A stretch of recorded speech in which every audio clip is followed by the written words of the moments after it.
Wow, it's bright. I can't see your face. Ni hao. Hi. Thank you so much for coming here today. My name is Shiori Ito. I just published my book called Black Box here in China. I am talking about, and I will be talking about, very difficult issue of sexual violence.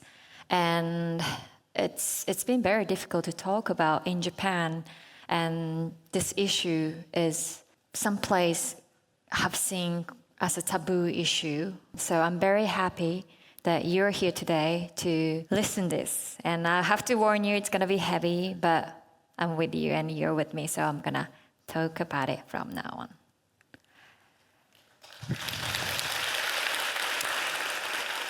So my dream always has been to be a journalist.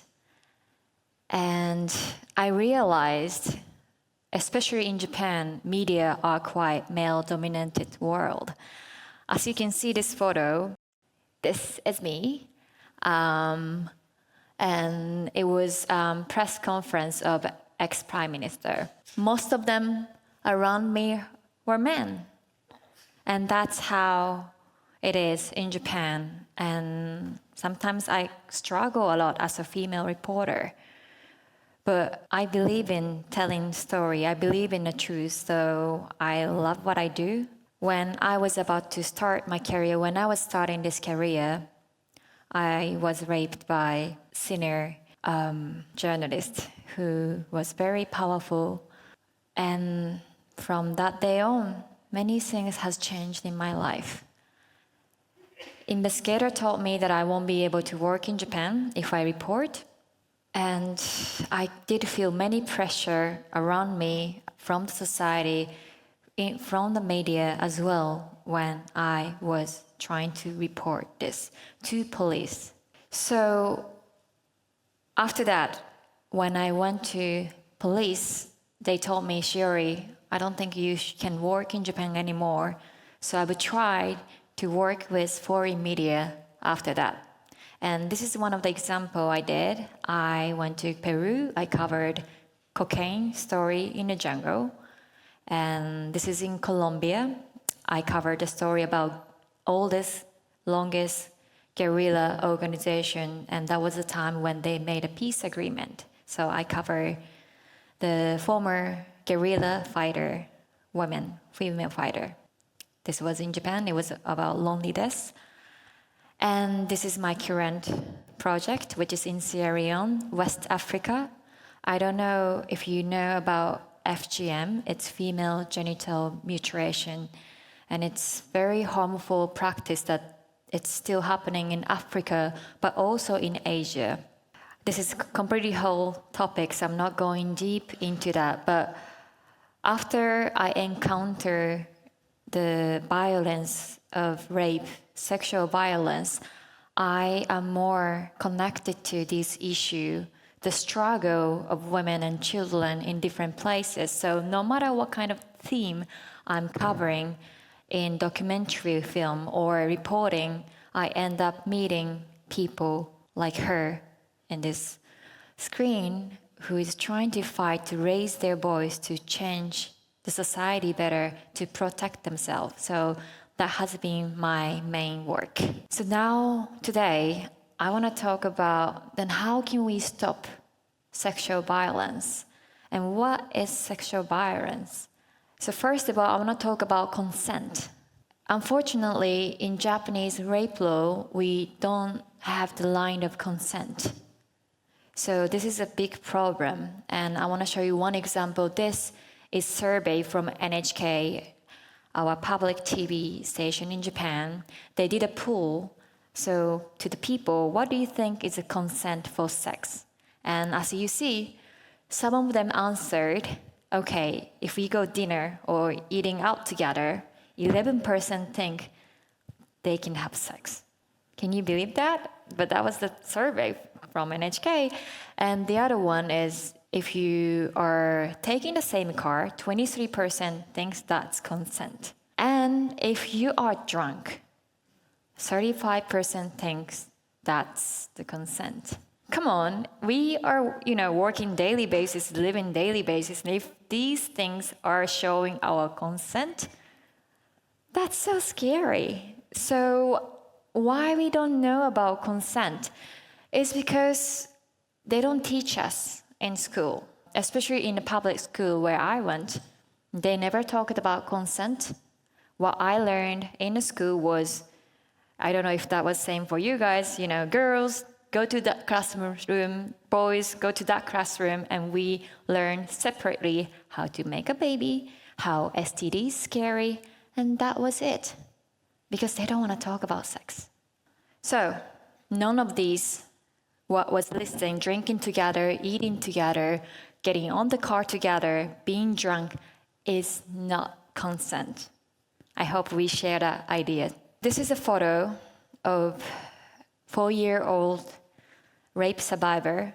I talked to her in Sierra Leone. And the reason why the mother found out about how daughter had been raped was because her mother, this 4-year-old mother, was teaching her, my daughter, if someone touch you, wear bikini or wear swimming clothes can cover your body, then that's not okay. And that's not your fault. So if this happens, please tell mommy. And this little 4-year-old girl said, Mommy, my daddy does that. And that was when her mother got to know about this incident.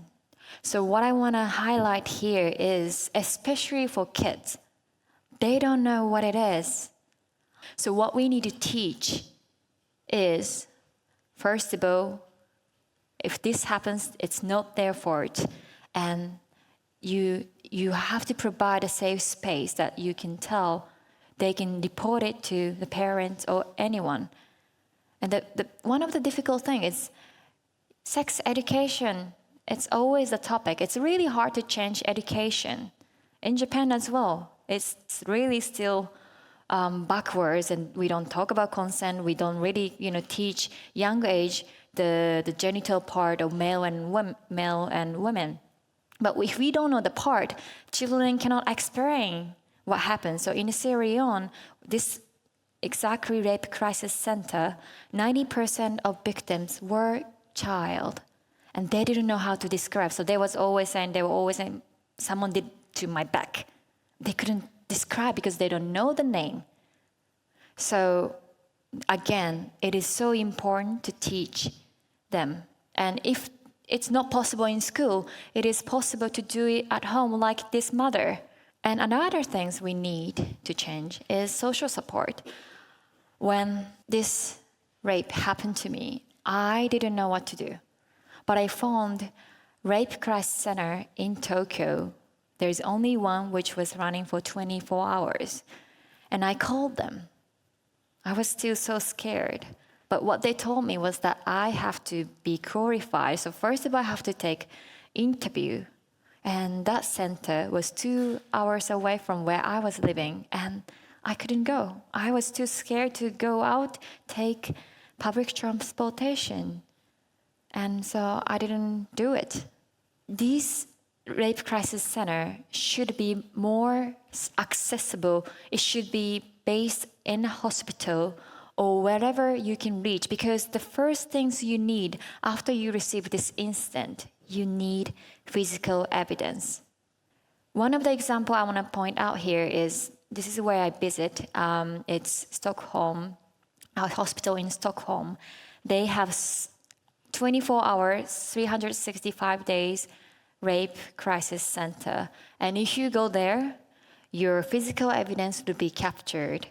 And the great part of what they do is that they keep the evidence for 6 months. Because what happened to the survivor, the victim who received this violence, they don't know what to do. It's often, these crimes have been 90% are by someone you know. It could be your family, it could be your friend, it could be your boss.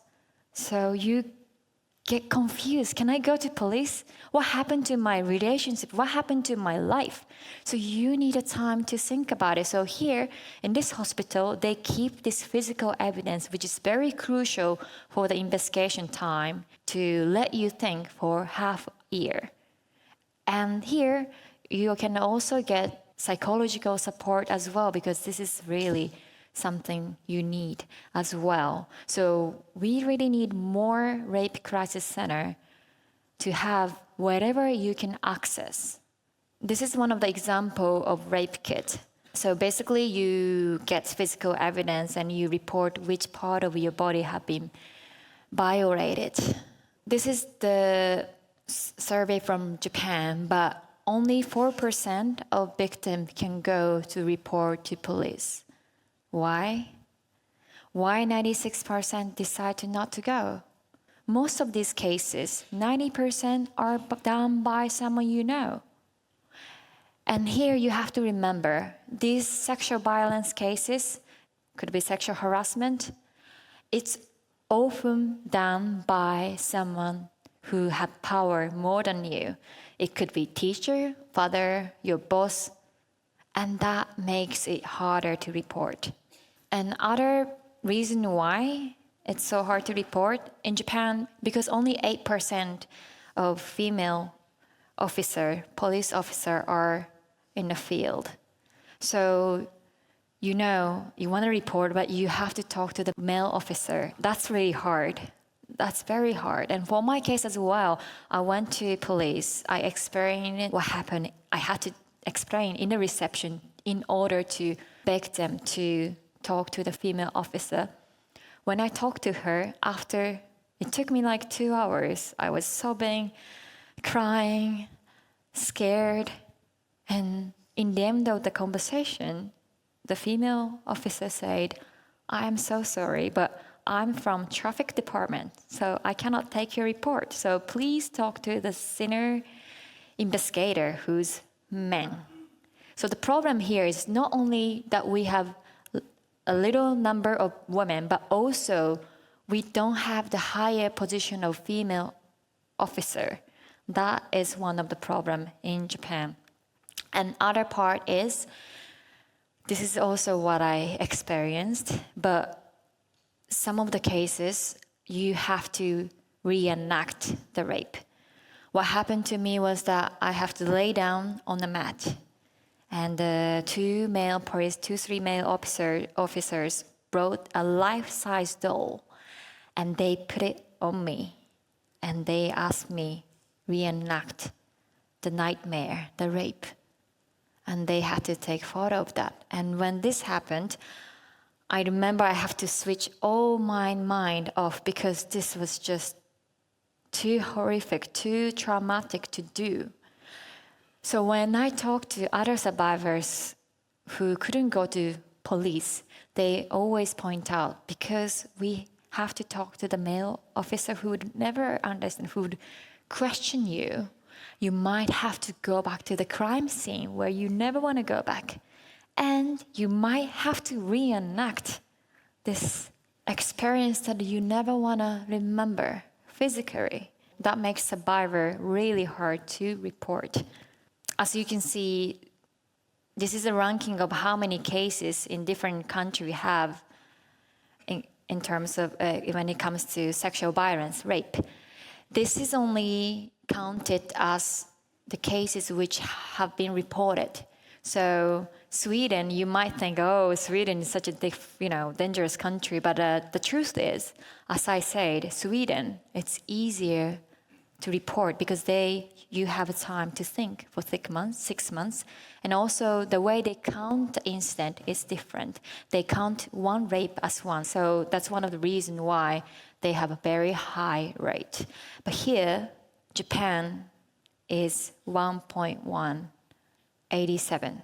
And when you see this number, you cannot think, oh, okay, so this doesn't happen in Japan. No. Only 4% report. That is why it is so few. It has been said that the rape is the most underreported serious crime It's such a serious crime, but it's so underreported because it's really hard to report, not only in Japan, also in the States, UK, everywhere, here in China as well, I believe. So what we have to do, what I believe I need to do is tell the story, tell the truth, tell the situation to the world, what is going on. But the reality is no one really want to talk about it. In Japan, if they report rape case, they will never use the word of rape. They use the word of violation. If the survivor, if the victim is underage, they use the word of itazura, which means like tricked. Doesn't really show the reality of what's really going on. So I believe reporting it to know the situation is the first step. And I saw this photo. It was from 2016 World Press Photo Exhibition. Every year they pick the best photojournalism work in the world. And that time when I saw this photo, it was after 1.5 year investigation, and it was the time when the prosecutor decided to drop my case. We had DNA evidence afterward. After all, we had security camera. We had a taxi driver who told us that I was dragged into the hotel, but still, my case was dropped. And I lost all hope for Japanese judicial system. And I was scared because before them dropping this case, there was arrest warrant issued from the court to arrest this man. But on the location, they were waiting at the airport because he was living in the US. The top of police stopped it. We never ever heard such a case that the police would stop order from the court. It happens when the suspect ran away outside of the country, but on the location, when they were ready, under having all this evidence. I have no proof, but many suspected the power have involved because the guy who raped me wrote 2 biographies of Prime Minister. He was so deeply connected to the political, powerful world. So after all, this case has dropped. I didn't know how I can survive in Japanese society. He now knows what I have done. People are telling me I cannot work in Japan. I lost hope to tell the story through Japanese media. But when I saw this photo in World Photo Press Exhibition, it was so encouraging me because here you go. Rape was news. People told me rape happens everywhere, anytime, so it's not news. But here, it was news. And this particular work by Mary F. Calvert, she followed the survivor of rape and as well as their family, what happened afterwards. Because it's not like this happened and end of story. You have to live and survive, and this is like a chain of many things. So she captured this moment of the survivor, and this is the diary from one of the girls. Her name was Carrie. When I saw this photo, it says, "If only it was this easy." You can see she drew her wrist cut wide open. She wanted to stop this pain. I felt like I'm her. I was so ready to do the same. I didn't know how to survive after all of this. When I saw this photo, it's Carrie's father, Gary. He was single father. He raised Carrie, and he couldn't change the way she left her room. When I saw this photo, I started thinking about my own father. If I do the same, maybe I will hurt my family. So when I saw this photo, I again realized how powerful journalism is.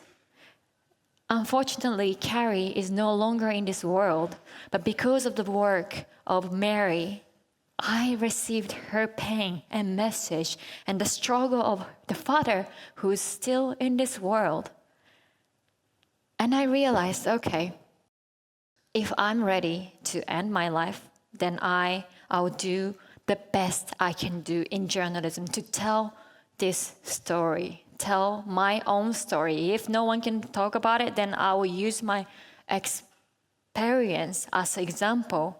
I wish I didn't have to as a journalist, writing about yourself, it's not very journalistic, but that was the only way. So till the day I saw this photo, I decided I will do it. Thank you. In 2017, May, I decided to talk to public what happened to me, why I'm talking about it, how we need to change our rape law. And fortunately, after a few weeks, we made a change in our rape law. So it was a tiny, small change, but it was big victory for us. So before, if you rape someone, you would go for jail for 3 years. But if you steal something, it was 5 years. So you can see, burglary was more than rape 110 years ago. So now it's 5 years and 5 years. So a really small change, but it has been made. And also, this change was applied for male victims. Before, male victims hadn't been counted as rape survivors. So that was the change. And also, the very same year, government decided to give funding to support, to build more rape crisis center in Japan. I'm not very satisfied. We still have to do so many things, but that was the change. There is very difficult part in Japanese judicial system because to prove that was rape, the victim have to prove how much you've been fought, how much you've been violated. But because there is no idea of consent, but according to one of the Swedish research, 70% of victims froze their body because they want to survive. They can't fight. It's the report, but still Japanese judicial systems think victims should fight back a lot. Then you can show the resistance, so you can see this was the rape. But no, that's not it. So we still have to change this part about consent. What is consent? No means no, but more than that, only yes means yes. Most difficult part, now we talked about education, social support, legal system, and investigation. There's so many things we have to change. But the most difficult part is people's mind. What do you think the crime of rape? When I went to police, the investigator told me this happens a lot and we cannot investigate. This happens a lot and we cannot investigate. That was such a shocking thing to hear. And still today, I think we have more to talk about because last March, we have such a sad court ruling in Japan. It was a 19-year-old daughter who has been raped by her own father for many years since she was small. And the judge acknowledged that had happened. But because living in the house and because she was going to the school after the incident, the judge said, she was living her normal life. So there was no resistance. You can't prove it. In 2019, when we talk all about the idea of rape, so I was so shocked. So again, education need to happen, but not for the child, not only for the child, but for these who have power. Because again, power is misused when this crime happens. I often use the example of house because that's how I feel I can explain what happened to me. So think me as a house, and the base is sex. Everyone have sex. Everyone have different gender. This is my base. And when my base have been violated, the house started to tremble. The day after the incident, I didn't know how to do the daily routine. I didn't know how to make coffee anymore. I didn't know which drawer I had my makeup. I could just sit down in the house all day doing nothing. I forgot everything. I was empty house. Last year, Nobel Peace Prize went Mr. Mukwege and Miss Nadia, who's trying to end sexual violence in a war, in a conflict. And Dr. Mukwege said rape is the cheapest weapon in the war. Because this violence can destroy one human being, can destroy who's around there for a long, long time. So again, I'm asking this question, how can each of us stop this sexual violence? There's so many things we have to do. But today you're here, so we share what is sexual violence is. And I hope to know what it is, to know the pain, to know how there is many ways to stop, how each of you can contribute. I'm sure you have so much power, each of you, to do it, because one day it can be you, one day it can be your daughter, one day it can be your son, one day it can be someone you truly love, like the Gary who lost his own daughter. I want to end this presentation with the Gary's word. He said, the perpetrator who raped her daughter did the exactly same things 2 years before he raped her. And so he believes if the legal system worked perfectly, if this case has been seen justice, Carrie was here today still. So let's think about that. We can just listen to it, ignore it, but please think as this is your own things, because we never know when this can happen to you. I never knew this could happen to me. The place where I believe the most safest in Japan, it wasn't in Peru's jungle, it wasn't in Colombia, it was in Africa, it was in Japan, my home country. So please, let's think about it. And I know we have all the power to tell the story, because here I am, I'm speaking about it, this difficult issue, in front of you. So thank you so much for listening to me. Thank you so much for being here today. Thank you.